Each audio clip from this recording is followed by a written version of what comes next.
Ok. Lo- Sí, gloria a Dios. Buenos días, hermanos, que el Señor les continúe bendiciendo. Damos gracias a Dios, ¿verdad?, por este domingo que nos permite estar en su casa nuevamente y por este tiempo de escuela dominical.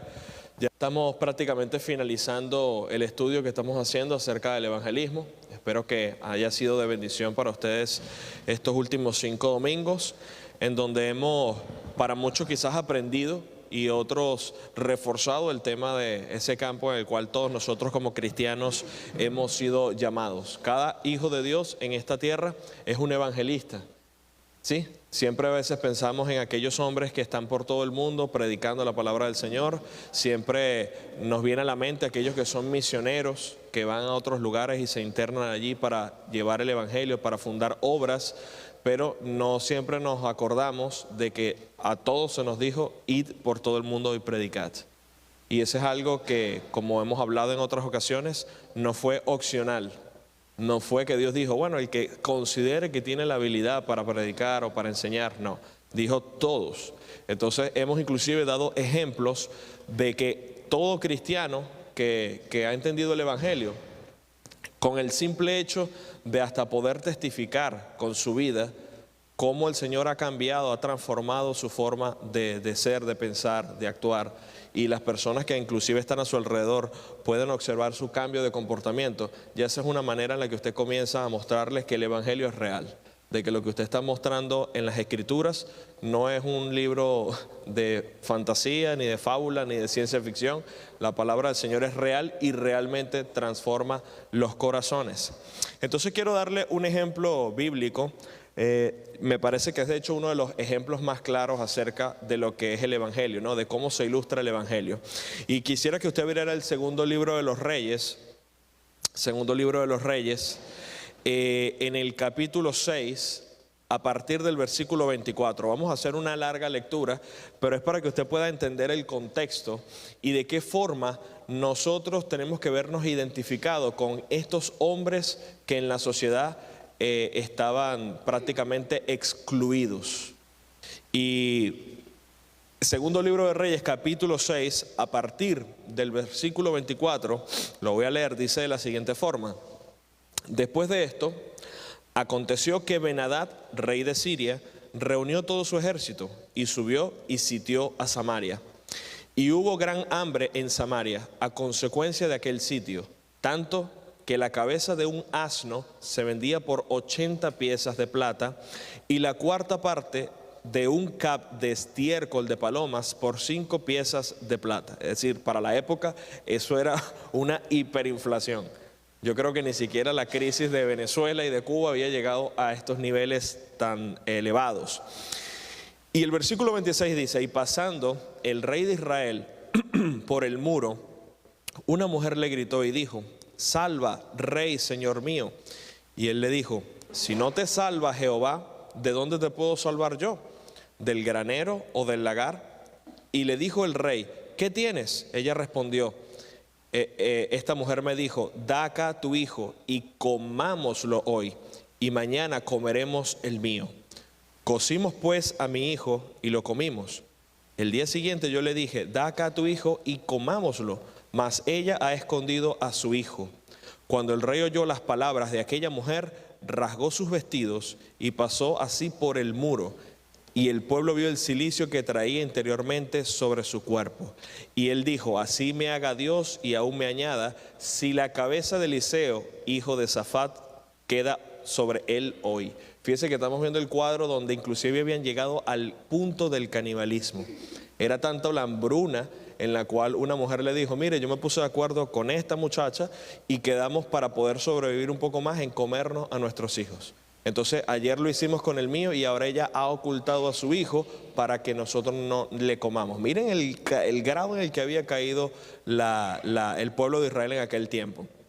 Y entonces este rey, pensando que el culpable y el causante de esta situación era el mismo profeta Eliseo, porque recuérdense que en algún momento el profeta Elías había dicho al rey Acab de que no iba a llover en la tierra durante 3 años y medio, y que cuando él elevara su oración al Señor y el Señor dispusiera el tiempo, las lluvias iban a regresar. Entonces este rey estaba pensando que Eliseo en parte era culpable de que el pueblo se encontrara en esa situación, porque evidentemente al no haber lluvia, hay sequía, hay escasez, no hay alimentos y la cosa se ponía más complicada en aquel tiempo.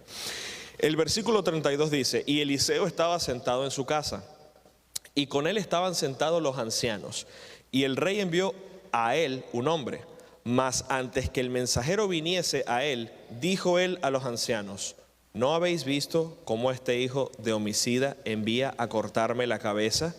Mirad pues, y cuando viniere el mensajero, cerrad la puerta e impedidle la entrada. ¿No se oye tras él el ruido de los pasos de su amo? Aún estaba hablando él con ellos, y he aquí el mensajero que descendía a él, y dijo: ciertamente este mal de Jehová viene. ¿Para qué he de esperar más a Jehová? Entramos al capítulo 7. Dijo entonces Eliseo: oíd palabra de Jehová. Así dijo Jehová: mañana a estas horas valdrá el seah de flor de harina un siclo, y 2 seas de cebada un siclo, a la puerta de Samaria. Estamos hablando de que el profeta estaba anunciando algo que, como le digo, para la sociedad en aquel momento, para el tiempo que estaba viviendo el pueblo, parecía imposible. Leímos unos versículos antes que el valor que tenía la cabeza de un asno era algo incomparable, imposible casi de pagar. Entonces, que el profeta anunciara de que el Señor estaba indicando que al día siguiente el valor de una flor de harina iba a ser un ciclo, era algo prácticamente increíble. Primeramente por lo económico, y segundo, ¿quién iba a conseguir la flor de harina? Pero era una profecía que estaba dando Eliseo de parte de Jehová. Y el versículo 2 dice: y un príncipe sobre cuyo brazo el rey se apoyaba respondió al varón de Dios y dijo: si Jehová hiciese ahora ventanas en el cielo, ¿sería esto así? Y él dijo: he aquí, tú lo verás con tus ojos, mas no comerás de ello. Es decir, este hombre respondió con incredulidad, no pensando que esto fuera posible. Como le digo, en la humanidad, en la lógica y el razonamiento humano, decía: esto es imposible, esto no puede acontecer. Y aquí vamos a entrar a la parte interesante, que es lo que yo quiero llevarles a ustedes al punto y el foco que tiene acerca del evangelismo. Había a la entrada de la puerta 4 hombres leprosos. 4 hombres leprosos. Recuérdense que en la escritura la lepra es símbolo del pecado. La persona que tenía esta enfermedad estaba realmente alejado de la sociedad. De hecho, no podía entrar en el templo como los demás. De hecho, en el tiempo del Señor Jesús, usted puede ver en los evangelios que muchos de estos hombres, cuando estaban las personas transitando cerca de ellos, ellos tenían que exclamar: inmundo soy. De modo que las personas no se acercaran, porque tenía esta enfermedad de la lepra, que muchas veces también venía como consecuencia del pecado. Podemos ver en historias bíblicas donde la lepra, por ejemplo, que tenía Naamán, se la pegó a Jesse. ¿Por qué razón? Por el pecado que había cometido él, al mentirle a Naamán sobre las posesiones que él le entregó, porque supuestamente Eliseo le había ordenado. Entonces, dice la escritura, versículo 3, había a la entrada de la puerta 4 hombres leprosos, los cuales dijeron el uno al otro: ¿para qué nos estamos aquí hasta que muramos? Si tratáremos de entrar en la ciudad por el hambre que hay en la ciudad, moriremos en ella, y si nos quedamos aquí, también moriremos. Vamos pues ahora y pasemos al campamento de los sirios. Si ellos nos dieren la vida, viviremos, y si nos dieren la muerte, moriremos. Estos hombres que primeramente ya estaban en un estado crítico por su enfermedad, no tenían las facilidades de otros para inclusive adquirir alimentos. Y ellos decían: bueno, sea que nos quedemos aquí o nos vayamos, vamos a perecer. Y decidieron arriesgarse a ir al campamento de los sirios, sabiendo que esto también podía ser una sentencia de muerte. Pero ellos dijeron, de repente tienen compasión de nosotros y nos perdonan la vida. Entonces dice la escritura en el versículo 5, se levantaron pues al anochecer para ir al campamento de los sirios, y llegando a la entrada del campamento de los sirios, no había allí nadie. Fíjese cómo el Señor está obrando. Estos hombres fueron sabiendo que los sirios estaban acampando en ese lugar, y por esa causa fue que ellos se acercaron allí, porque donde había un campamento había provisión, donde había un campamento había alimentos, había todo lo que el hombre necesitaba para sostenerse. Y entonces dice la escritura, el versículo 6, que la razón por la que no había nadie en ese campamento era porque Jehová había hecho que en el campamento de los sirios se oyese estruendo de carros, ruidos de caballos y estrépito de gran ejército. Y se dijeron unos a otros, he aquí el rey de Israel ha tomado a sueldo contra nosotros a los reyes de los heteos y a los reyes de los egipcios para que vengan contra nosotros. Fíjese cómo Dios obró de una forma especial en la que estos hombres sintieron un pánico. Escucharon literalmente como si venía ejércitos con carros de guerra contra ellos. Ahora, ¿ellos acaso estaban desarmados? No. ¿Acaso no había suficientes soldados allí para combatir? Pero fue un temor que infundió el Señor, porque el Señor había dado una profecía y se iba a cumplir.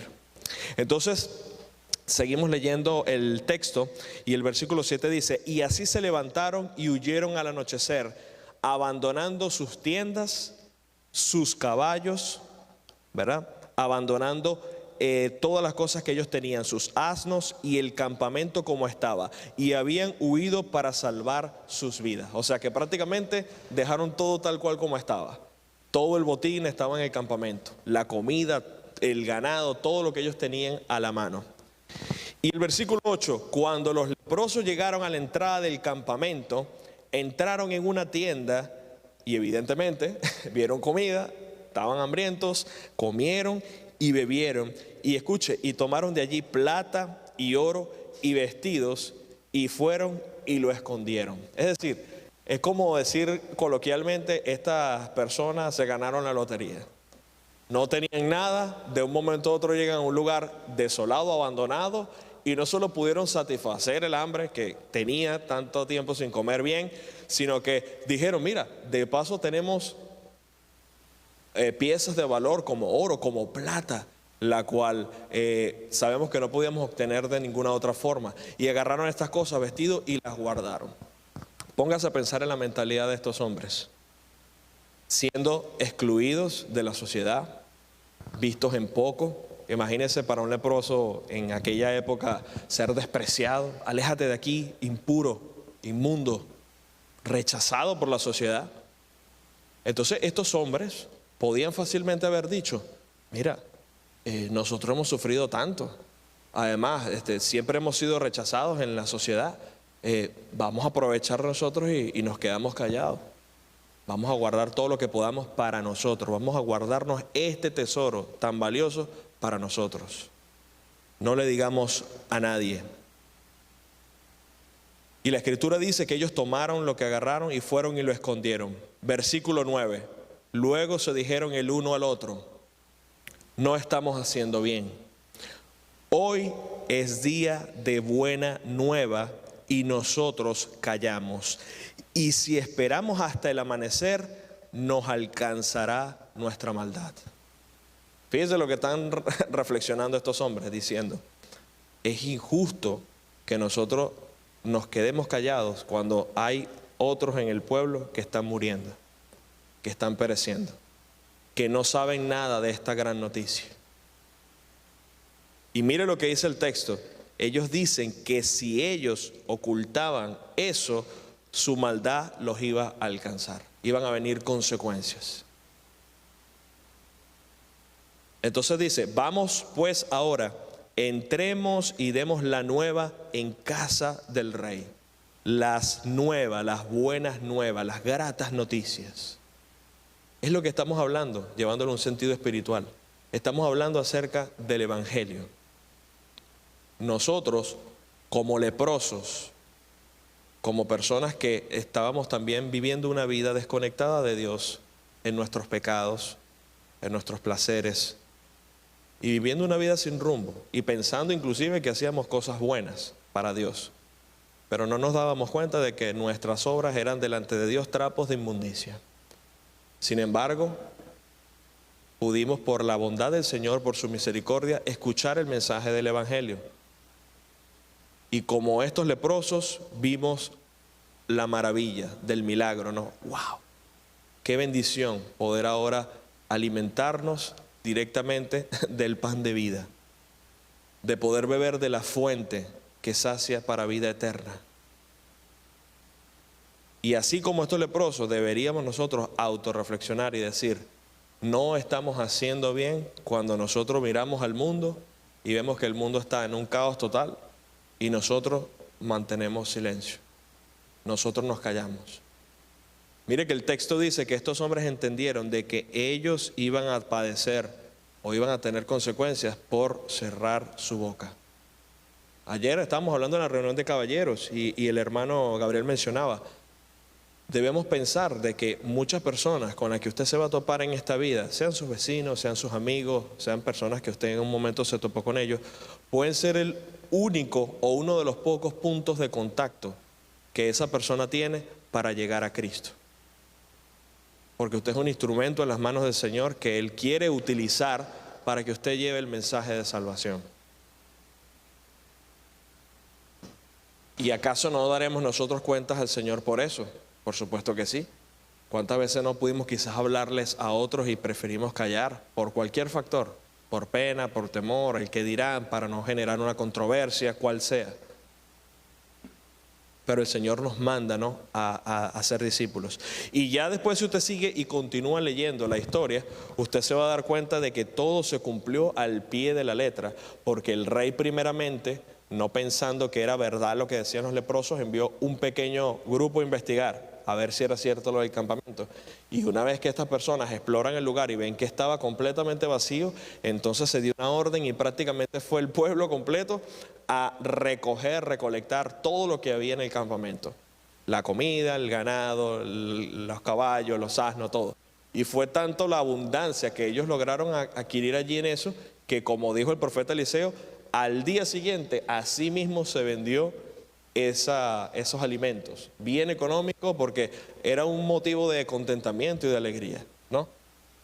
Un día anterior estaban muriendo de hambre y otro día había entonces abundancia. La bendición y la provisión del Señor. Entonces, esto es un ejemplo, como le digo, bien claro, y fíjese que está inclusive en el Antiguo Testamento, mostrándonos de que hay algo valioso, maravilloso, preciado que nosotros tenemos y que no debemos escatimar en compartirlo. Entonces, podemos hablar, hermanos, con estos mismos ejemplos bíblicos. Hay otros casos que ya inclusive hemos estudiado en las Escrituras, pero también hay otras circunstancias en las cuales nosotros vamos a poder hablar a otras personas y las personas van a decir: estuve así de creer, o por poco me convences. Porque una de las formas en la que Pablo utilizaba para predicar y para exponer el Evangelio, aparte de tal como lo conocemos en las Escrituras, ¿no? Por ejemplo, en Hechos 17, él habla a los atenienses y les expone claramente la verdad del Evangelio, pero él también habla acerca de su testimonio. Pablo mostraba de que él era un ejemplo viviente de que Jesucristo en verdad cambia y transforma. Entonces, busque en el libro de los Hechos, en el capítulo 26. Libro de los Hechos, capítulo 26, donde Pablo relata su conversión.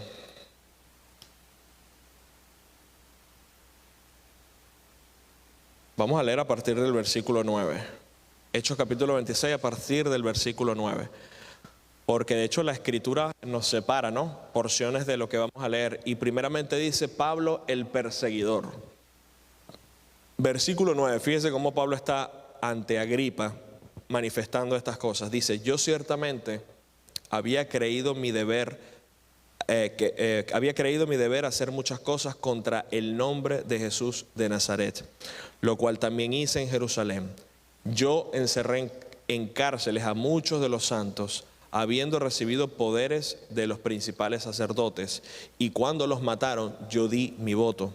Y muchas veces, castigándolos en todas las sinagogas, los forcé a blasfemar, y enfurecido sobremanera contra ellos, los perseguí hasta en las ciudades extranjeras. Dice la Escritura que Pablo asolaba a los creyentes. Y era tal la fama y la reputación que tenía Pablo como perseguidor de la iglesia, que cuando el Señor le da instrucciones a Ananías para que fuera ante Pablo, ¿qué le dijo a Ananías? Señor, yo he oído el mal y tantas cosas que ha hecho este hombre para con tu pueblo. Piensen que inclusive ya había como una indisposición de Ananías, como diciendo, yo no creo que él debería merecer misericordia, Señor. Mira todo lo malo que ha hecho este hombre. Versículo 12, dice el texto o el subtítulo de la Biblia, Pablo relata su conversión. Ocupado en esto, iba yo a Damasco con poderes y en comisión de los principales sacerdotes.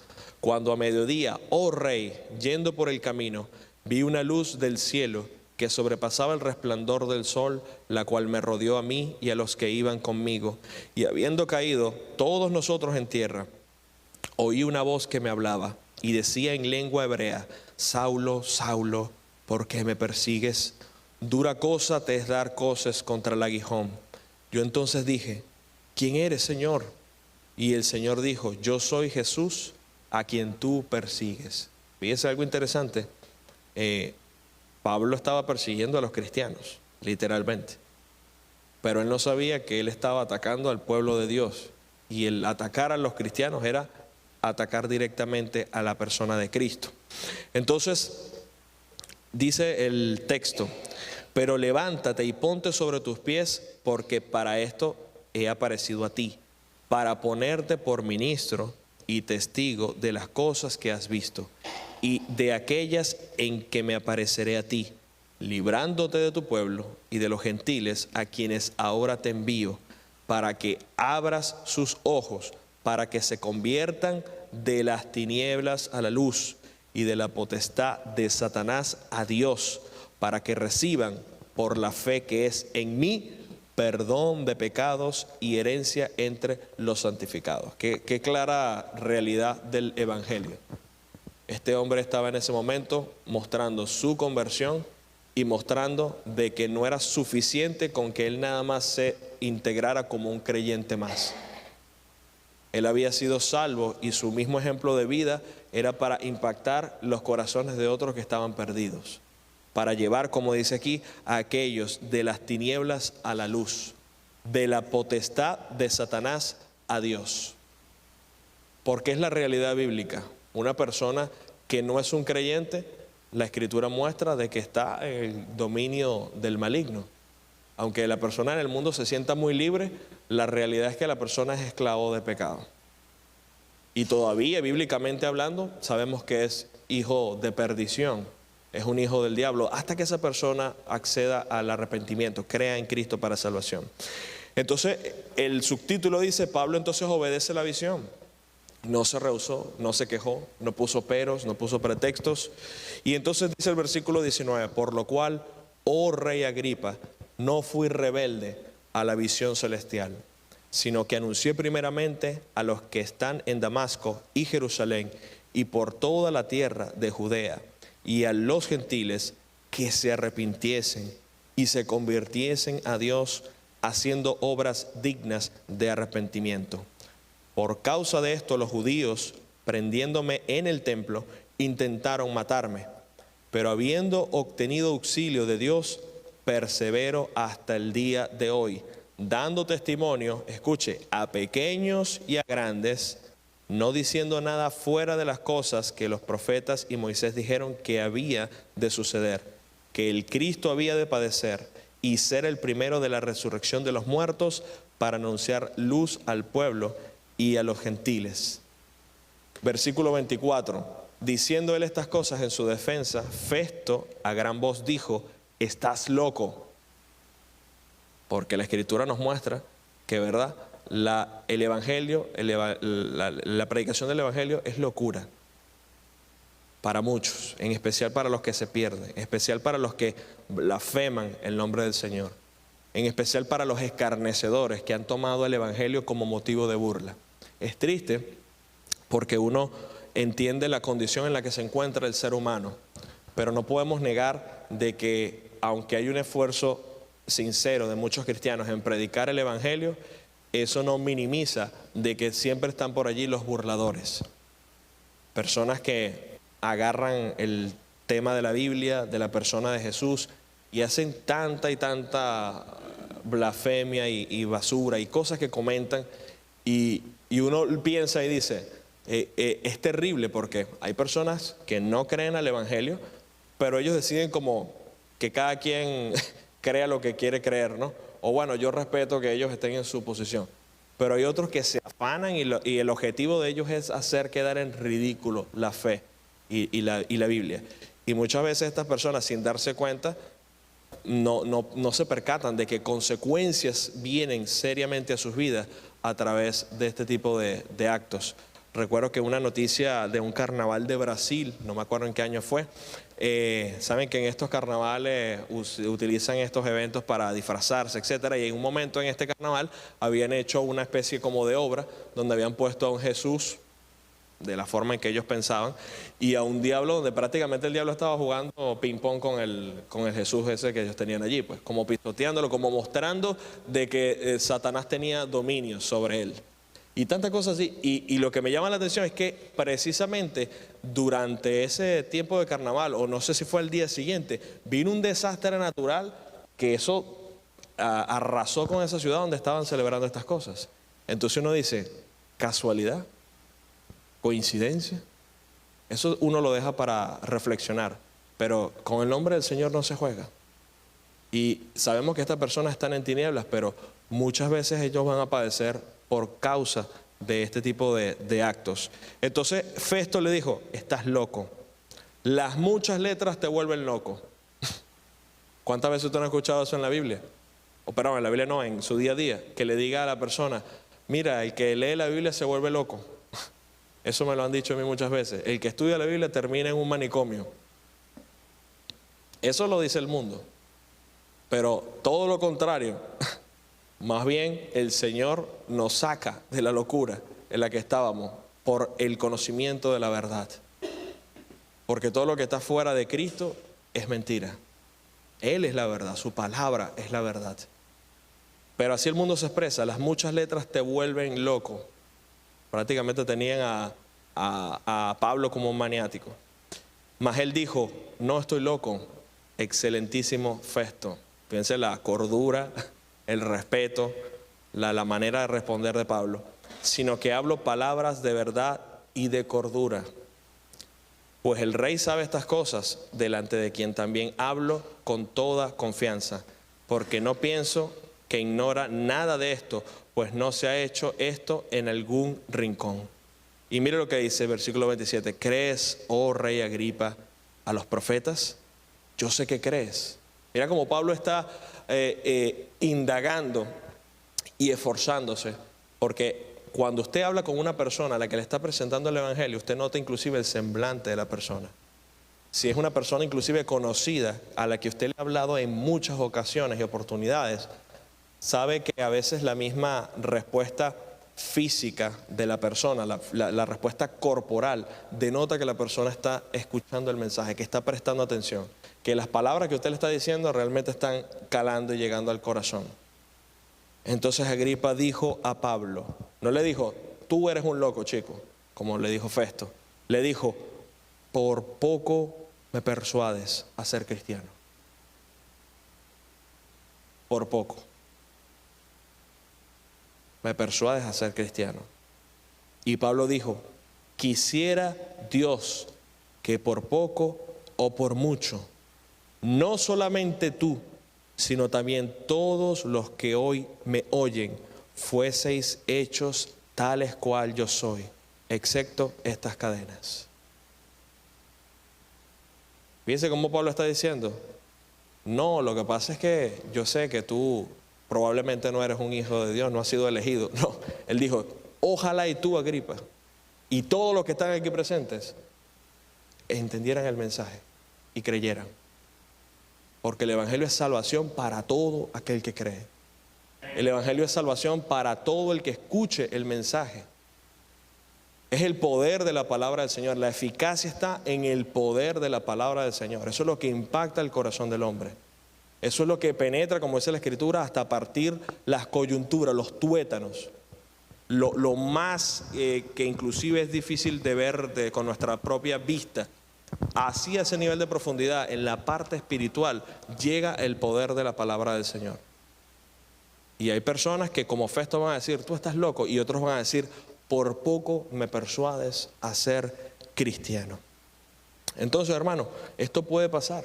Usted puede estar hablando con una persona, le puede estar presentando el mensaje de salvación y algunos van a llegar a decir, muchas gracias, muy bonito todo lo que me estás diciendo, de verdad que me alegra mucho por tu vida, pero creo que esto todavía no es para mí, o por ahora quiero mantenerme como estoy.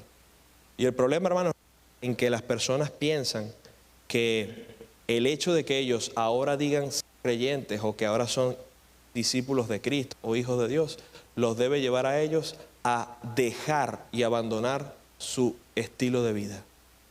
Ellos piensan de que, no, ahora si hago esto, entonces voy a tener que cohibirme de muchas cosas.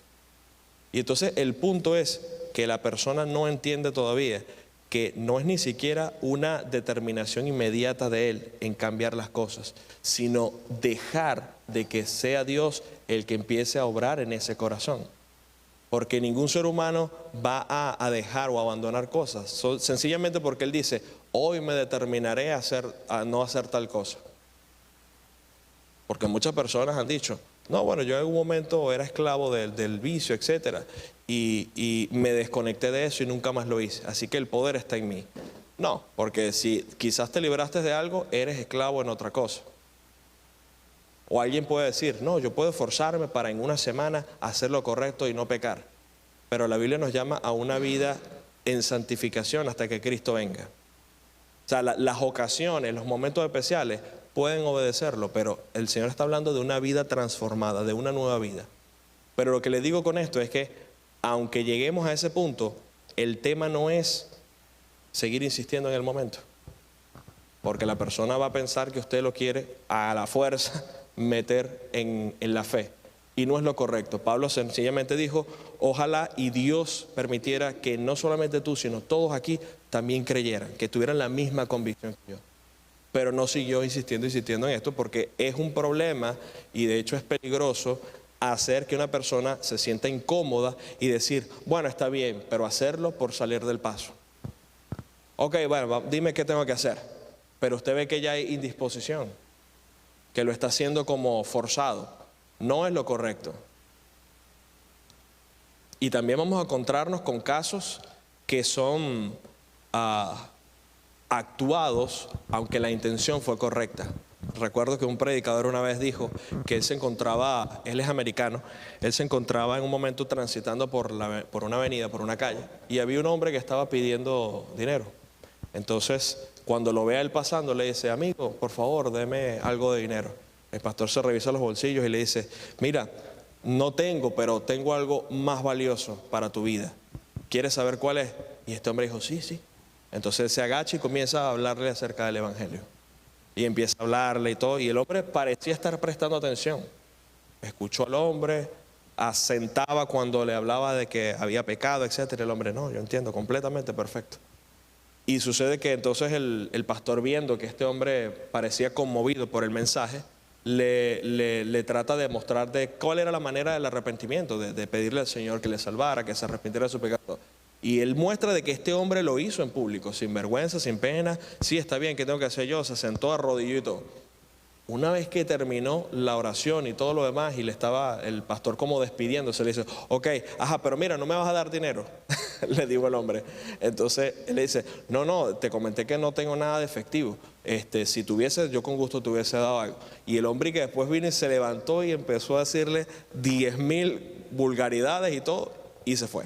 Entonces lo que le digo es, podemos encontrarnos casos de personas así, que se metieron en ese momento en un personaje, que fueron muy buenos actores, pero no fue una conversión sincera. ¿Por qué? Porque había quizás otro interés, había otro deseo. ¿Cuántas personas a lo mejor no llegan a una iglesia? Esto pasa mucho con los jóvenes, porque su objetivo ¿cuál es? Buscarse a lo mejor una novia, o la chica buscarse un novio, etcétera. Pero no es porque realmente esté en la iglesia, principalmente porque esté escuchando la palabra del Señor, porque quiera conocer el Evangelio. Es porque a lo mejor le atrae una persona que conoce. Y como sabe que es cristiano, dice, yo tengo que entrar allí como de lugar.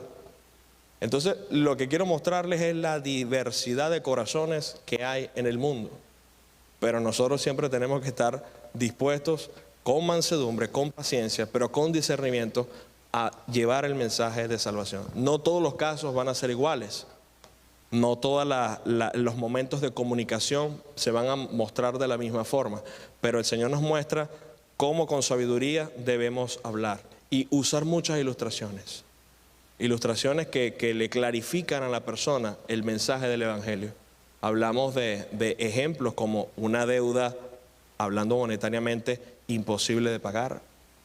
Hablamos ejemplos como el hombre que ha sido acusado de asesinato y que pide ser libre porque ha hecho algunas cosas buenas. Ejemplos donde la persona entienda la condición de él como pecador y que nosotros mismos nos estamos integrando en el mismo grupo. Hermano Raúl, disculpe, usted quería comentar algo, lo que pasa es que no quería pausar la... Hay mucho, es lo que dice usted, hay mucho como Agripa en la calle.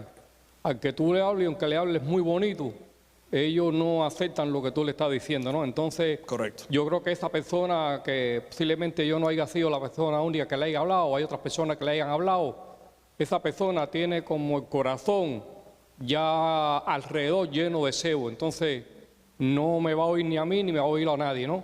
Entonces parece que Agripa fue así porque ni Pablo lo pudo convencer.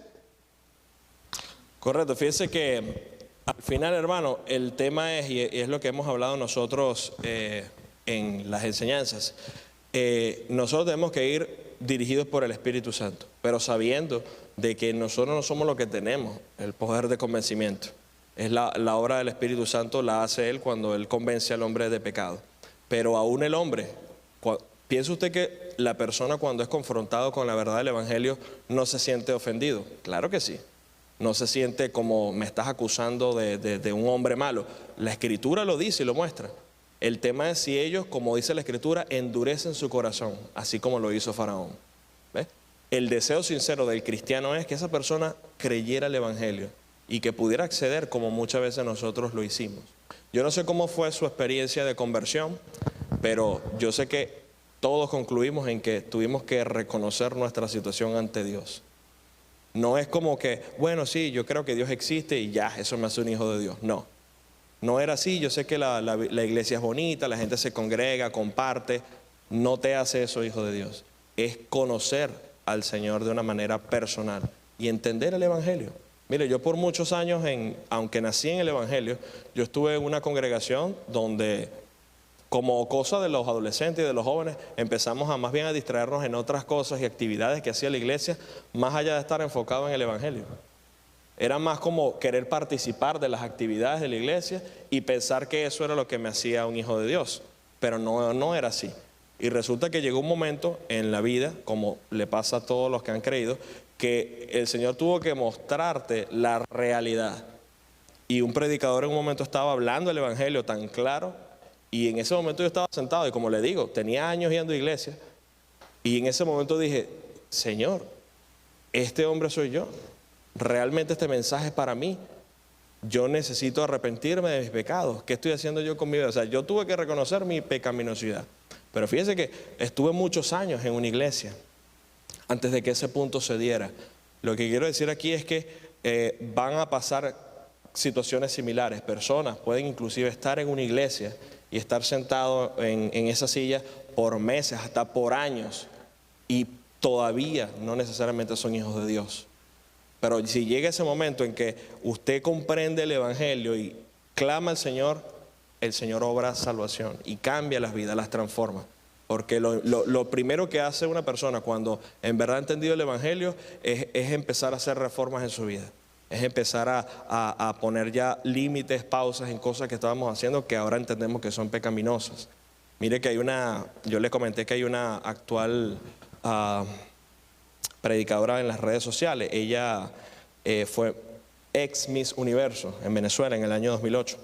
Y mucha gente la critica mucha gente la llama fanática o extremista. Pero es que esta mujer está mostrando de que su conversión no fue fingida. No fue una conversión superficial, como mucha gente dice, bueno, yo soy creyente, pero sigue viviendo su vida como le da la gana. Entonces, la critican porque insistentemente predica el Evangelio. Y como habla palabras que confrontan a los que no son cristianos, a los que quizás son católicos, a los que tienen otra religión o a los que son ateos, entonces también es centro de ataque. Pero yo digo, eso es lo que causa una verdadera conversión. O sea, las personas, algunos van a alejarse de ti porque están viendo de que tú estás determinado a seguir el Evangelio, a caminar con Cristo. Pero ese mismo testimonio de ella también ha llevado a muchos a reflexionar y decir, lo que esta mujer está diciendo es verdad. Las palabras de esta mujer son sinceras. Gente que inclusive la conoció en su estilo de vida pasado, dicen, Dayana no es la misma. Ella no es la misma de hace 5 o 10 años atrás. Entonces, eso es lo bonito. Y más que como es una figura pública y tiene muchos seguidores en las redes sociales, ella muestra de que el deseo de ella es no solamente que las personas escuchen su conversión, sino que las personas también vengan al arrepentimiento. Y así ha pasado a lo largo de los años. Muchos cantantes seculares inclusive han dicho que ahora son cristianos. Bueno, la Escritura nos muestra, ¿verdad? Por sus frutos los conoceréis. Esperemos que la obra del Señor haya sido sincera y genuina. Hay personas que quizás por algún provecho o beneficio pueden decir que son cristianos, pero a la larga uno va a ver el resultado con el ejemplo de vida que estas personas tienen. Entonces, no sé si alguno de ustedes, déjenme ver aquí el tiempo. Estamos más o menos bien con el tiempo. No sé si alguno de ustedes quisiera compartir cómo fue su experiencia de conversión. Porque, ¿sabes? Esto es muy bonito hablarlo. Yo he conversado con otras personas que me han dado el testimonio de la manera en cómo ellos vinieron al arrepentimiento. Y uno se sorprende de todas las instancias que Dios utilizó para que esa persona creyera. Porque, hermanos, el llamado de Dios no es algo automático en el cual usted viene así como un robot a la iglesia y se sienta como si fuera una máquina programada. El llamado de Dios es cada vez que Dios pone delante de ti la oportunidad de que te topes con el Evangelio y pone creyentes en tu camino y pone que en un momento estás viendo la televisión y ves de repente una publicidad o algo alusivo al cristianismo y tú dices, bueno, creo que este es el Señor que me está llamando, o esto no me parece coincidencia. Cada ocasión que un incrédulo se topa con algo que lo apunta a Cristo, es el Señor manifestando todavía su misericordia. Entonces, no sé si alguno quisiera relatar cómo fue su conversión, porque si todos nacieron cristianos, déjenme saber para yo decirle al pastor, pero si alguno no ha sido así, puede contarnos y así esto, ¿sabe? Ayuda a los hermanos a ver cómo el Señor obra de las distintas formas. Usted, alguno levanta la mano, alguno, no le dé pena, hermano, todos estábamos en el mismo barco, todos estábamos en el mismo Titanic. Así es. Hermano Lirio, usted que es penoso, pero yo sé que usted, usted que es tímido, no sé si quiere contarnos como... Voy a tratar de resumirlo porque realmente sí, es muy importante tener esa certeza de que hubo un encuentro con el Señor. Yo tuve la dicha de crecer en un hogar cristiano y de niño yo fui expuesto al Evangelio y a esas enseñanzas que lo redarguyen a uno y lo llevan a hacer un compromiso con el Señor, pero lo hice en mi infancia sin realmente ser, digamos, una decisión muy, digamos, decidida. O sea, lo digo así porque cuando fui creciendo, en el tiempo que iba creciendo, me fui apartando del Señor y estuve muchos años en desobediencia, estando lejos de hacer la voluntad del Señor. Pero lo que había escuchado siempre me perseguía, al grado que me detuvo de hacer cosas que pudieron haber dañado mi vida, haber cambiado el rumbo de mi vida. El Señor, en su misericordia, hizo que yo viniera a esta iglesia y aunque ya tenía el corazón endurecido porque ya eran muchos años de estar en esa rebeldía, fue tratando conmigo hasta que, como usted dijo, después de 3 meses de venir a la iglesia, el Espíritu Santo me fue trabajando conmigo al grado de que una noche yo estuve de rodillas en mi cama suplicándole, pidiéndole al Señor que tuviera misericordia de mí. Y cuando eso sucedió, hubo realmente ese encuentro, ese cambio, ese alivio que uno siente. Y no digo que de ahí yo fui un verdadero cristiano, pero la prueba es eso, que no hubo viento que me moviera. Había, digamos, el Señor puso, no más, tal vez no es el Señor, sino el enemigo, mucho tropiezo en modo de que yo dejara de venir a la iglesia.